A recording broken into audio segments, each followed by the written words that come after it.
கோவை கிழக்கு மாவட்ட குறிச்சி பகுதி திமுகவினர் மாநகராட்சி தெற்கு மண்டல அலுவலகத்தை முற்றுகையிட்டனர்.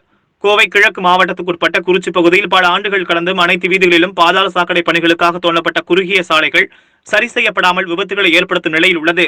அனைத்து தெருக்களிலும் குண்டும் குழியுமாக உள்ளதால் போக்குவரத்து மக்கள் பெரிதும் பாதிக்கப்பட்டுள்ளனர். குறிச்சி, சுந்தராபுரம், போத்தனூர் போன்ற பகுதியிலிருந்து பொதுமக்களும் திமுகவினரும் கிழக்கு மாவட்ட திமுக பொதுக்குழு உறுப்பினர் குறிச்சி பிரபாகரன் தலைமையில் 500க்கும் மேற்பட்டோர் மாநகராட்சி தெற்கு மண்டல அலுவலகத்தை முற்றுகையிட்டனர். தகவல் அறிந்து வந்த போலீசாரும் மாநகராட்சி அதிகாரிகளும் பேச்சுவார்த்தை நடத்தி சம்பந்தப்பட்ட பிரச்சனைகளை உடனடியாக தீர்வு செய்து தருவதாக வாக்குறுதி அளித்தனர்.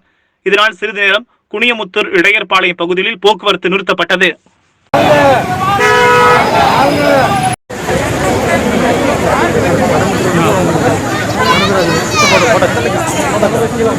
வாட்ஸ்அப்